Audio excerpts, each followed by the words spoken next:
So I have previously done a video on the Toyota 4Runner, and not just any Toyota 4Runner, but a 2016 Toyota 4Runner. And you're probably wondering, why am I talking about such an old vehicle? Well, in that video, I talk about how even though this vehicle is as old as it can still be a wealth killer. And I recently reviewed the Toyota Land Cruiser, the 2024, and it got me thinking. Of course, not everyone is looking for a 2016 and 2024. So what would it truly cost in order to get a 2024 rather than a 9-year-old vehicle? So the Toyota Land Cruiser that we will be referring to in this video has a starting MSRP of $55,950. So the Land Cruiser that we're referring to in this video is the base model, which is the 1958, but they do have two other trim levels, and the mid level being the Land Cruiser and then the highest trim level being the first edition. Now this one in particular does have a $499 add-on, and that's for the all-weather floor liners. And it also has a delivery fee of $1,395. Plus the sales tax in my area is about 7%, which will make it about $4,049.08, which brings the total to $61,893.08. And that's if you wanted to buy the vehicle straight up off the lot, take it home, you own it,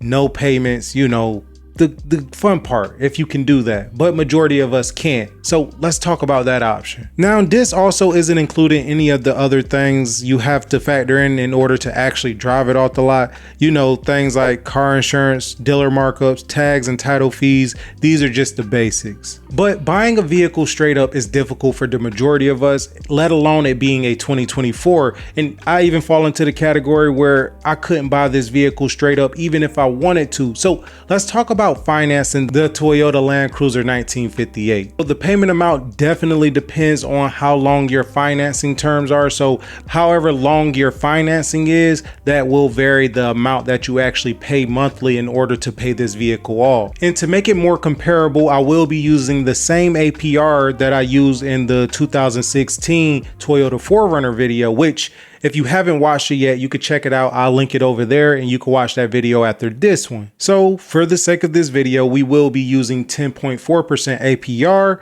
And I know a lot of people will say this interest rate is too high, but according to Market Watch, the current interest rate for a new car ranges from 5.64% to 14.78%. So this 10.4% is actually pretty average across all credit scores for new vehicles. Now, say you were to finance this Land Cruiser for 60 months with $0 down, then you would pay about $1,327.26 a month. If you were to finance it for 72 months, it will bring it down to $1,159.15 a month. But now, let's say you put $5,000 down, then your monthly payments for 60 months will be about $1,241.48. And with that $5,000 down payment, if you were to finance it for 72 months, with that APR, it would be about $1,084.23. And in those 6 years with that interest rate, that also means you would end up paying about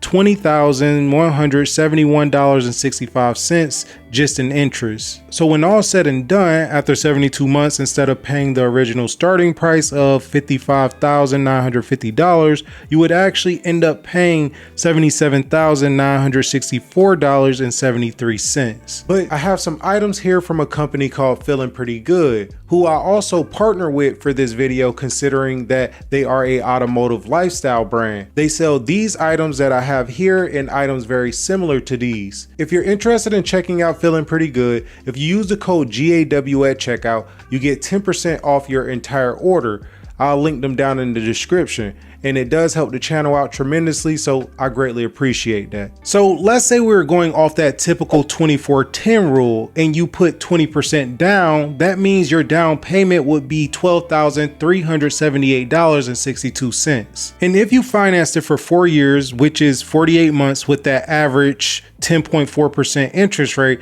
then your monthly payments would be about $1,265.35. which is still in the same range as the other financing terms. However, where you can see the biggest difference is you will be paying $11,222.22 in interest over those 4 years, which is about $8,949.43 less than what you would pay in interest with a $5,000 down payment in finance for 6 years at the 10.4% interest rate. And is about $10,343.11 less than what you would pay over 6 years with $0 down. And of course, these numbers are very dependent on a bunch of different factors, stuff like how much you put down, how long you finance the vehicle for, and of course, your interest rate, aka APR. The median income in the US was about $37,585 according to statistics collected at the end of 2022. And the average household income was about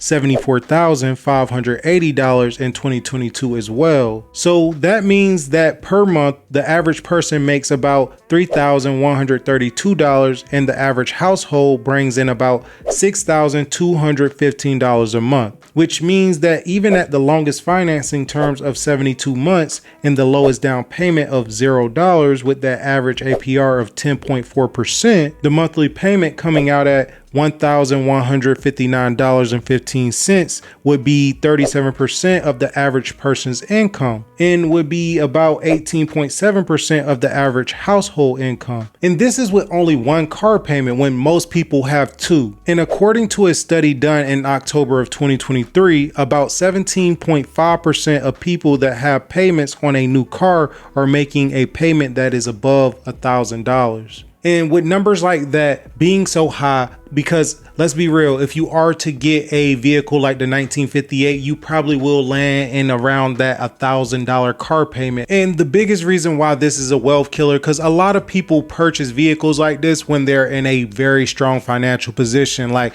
they have that promotion at the job. But what happens if you get laid off, or you have a spouse that makes just as much as you? What happens if y'all two separate? A lot of things can happen between the time of you purchasing this vehicle and you paying it off. So you got to be very careful. And that's what happens to a lot of people. What is called is lifestyle inflation, which I also did a video on that. But you buy something that you really can't afford. And because you do that, you then have to make enough money to always support that. And if that changes, it will put you in a very bad financial position. The 2024 Land Cruiser 1958 is very obvious that it is better to buy it straight up, but is it worth financing it for an extra $10, maybe $15, or even $20,000 depending on your APR or how long you finance it for?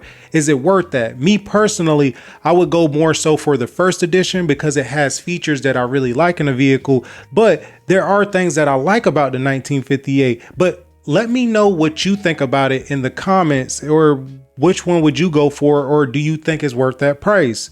But with that being said, I'll see y'all on the next one.